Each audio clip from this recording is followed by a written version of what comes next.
Well, so much for getting up early, but look at this. It is so gray out today. It's not raining, but I'm sure it will.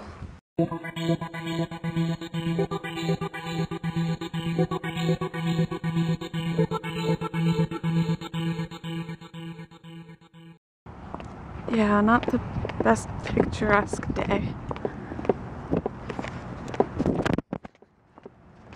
Kinda crap. This is why I slept in today, because the sky looks like this. Okay, this is awesome. Prop 8, which was the gay marriage ban in California, has been overturned, which is amazing and such good news. Here is the article I just read.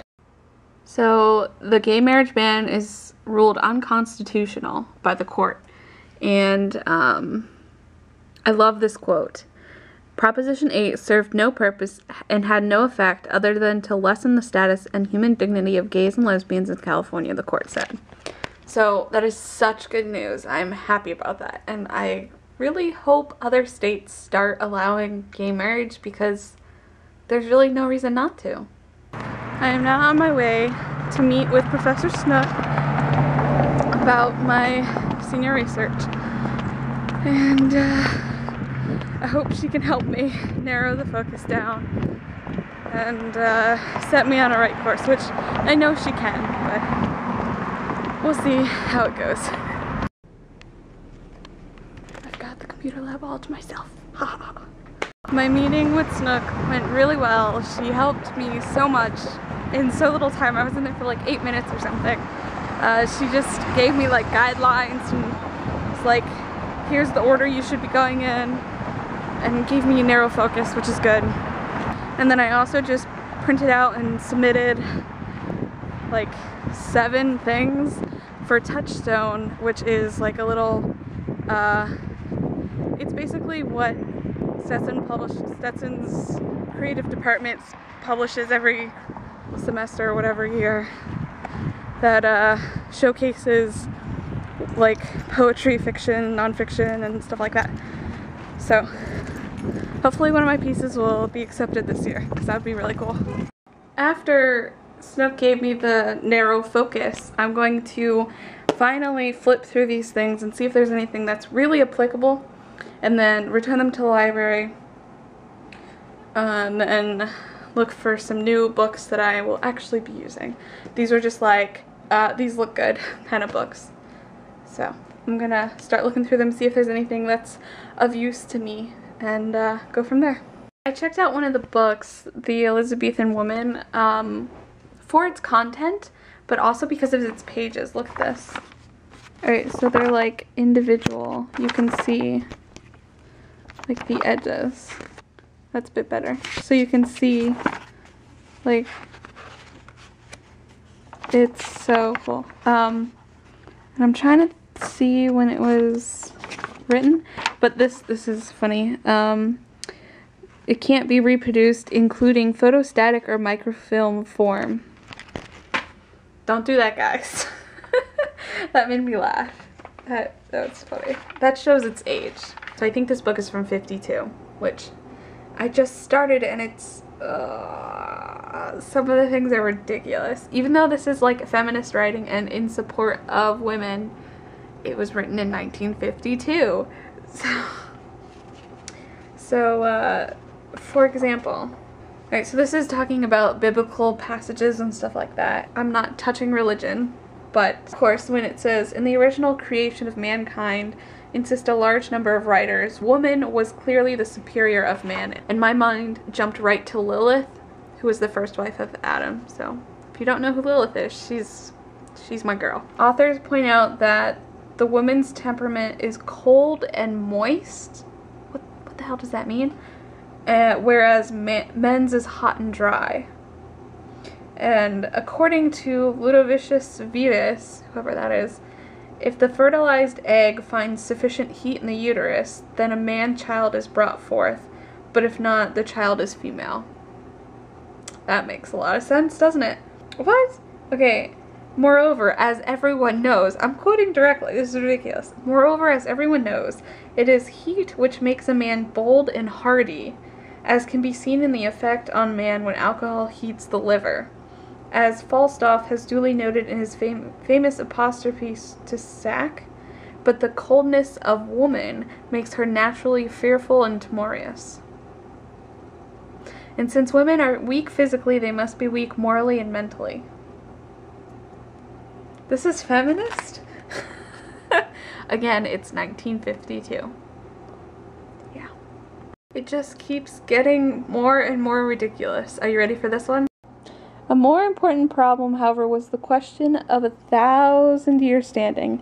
Do women have souls? Really? Okay, prior to this, a few pages ago, well, this explains, like, how she has to look, and it's, like, this long about the features that a woman has to have, especially emphasizing that the voice is a part of feminine beauty and that laughing and sneezing must be done quietly. I'm like, it's very specific. The breasts must, everything is must be. The hair must be, the etc., etc.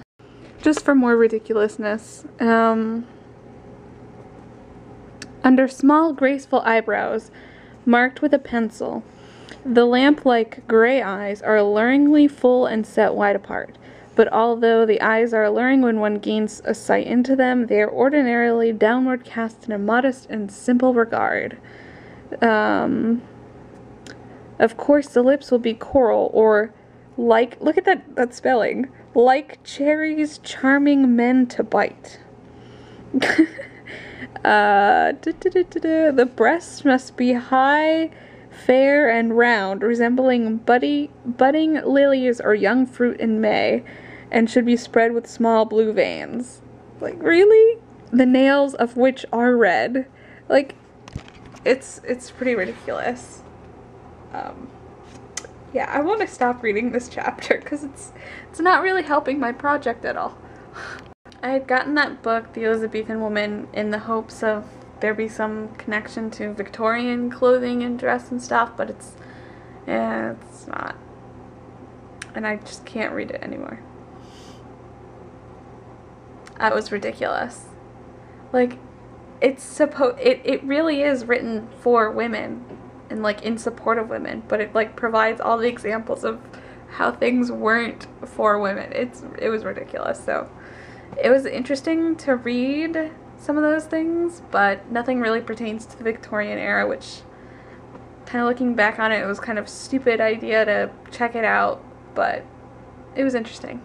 So out of this pile of books, I'm only keeping this one, and I'm only actually using a little bit out of the introduction, but none of the actual essays in the book, and then all of these provided nothing that I wanted. Surrounded by books, and I've got the 3 that I had taken down, and this is all like feminism stuff, so I'm just looking.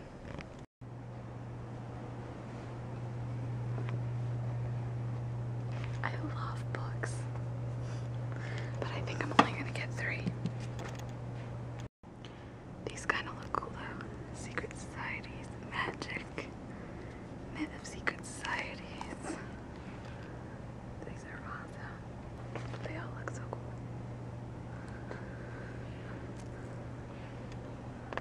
Ready for this?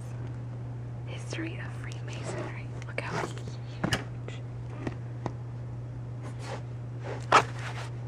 That is huge. That's awesome. So I found a better book for female in crime. It's pretty cool. It's really cool. It's open.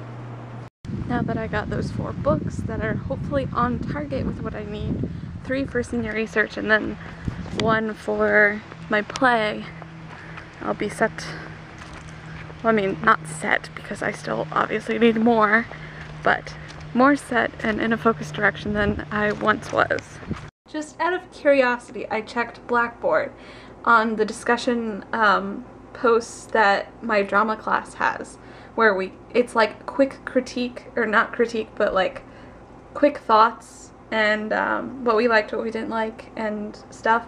I just checked and she had commented on mine already, and I am so super pleased because she's a theater major and she knows like a crap load of stuff I would never ever know about theater because she loves it and she wants to be a director, I think, or something.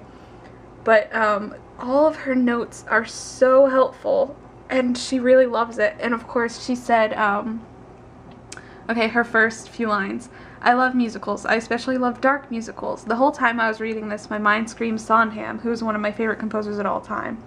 And she said she directed a scene from Sweeney Todd for her directing one class.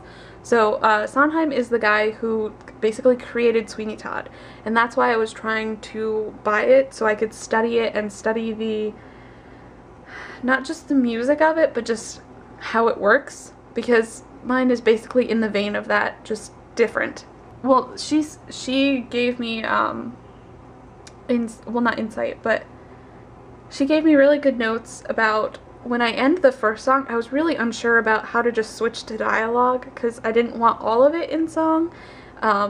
So she said, you know, even though the words are spoken, have a sense of rhythm and a beat. So I think that will definitely help. I hadn't even thought of that. And she just went on, and she picked out some really key moments that she really liked, and I didn't know that they were done well at all. And she's talking about minor and major shifts in musical score things, and it's like I was not even thinking of that, but she said she saw some good parts for that. And then she said at the end, obviously I enjoyed the first set of pages, look forward to more. The setup here in musical terms is well executed. Looking forward to more songs. Well executed? This is the first stab at anything musical. Well, I mean, I play music, but I've never composed or written or done anything out of my own head. I just ordered Sweeney Todd, and I'm pretty sure it's the version I actually want, and not the novelization form, but the actual original. So I'm hoping that works. It says it's 250 pages though, but I don't know.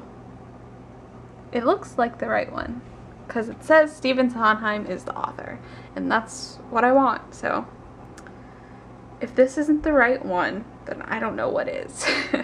So anyway, there's that. And now I'm going to start reading the Other Girls play that she wrote for Thursday's class. So, I'm sure it's going to be interesting. I had to put that play down because it's just so thick, and it's Rome history, and I can't read that right now. I'll read it tomorrow. I have no idea what that was. So I'm going to bed, and I will work out tomorrow morning. I will work out tomorrow morning. Do you believe me? I don't know if I believe me. I am going to work out tomorrow. Ugh, okay, anyway, I'm going to bed. Good night.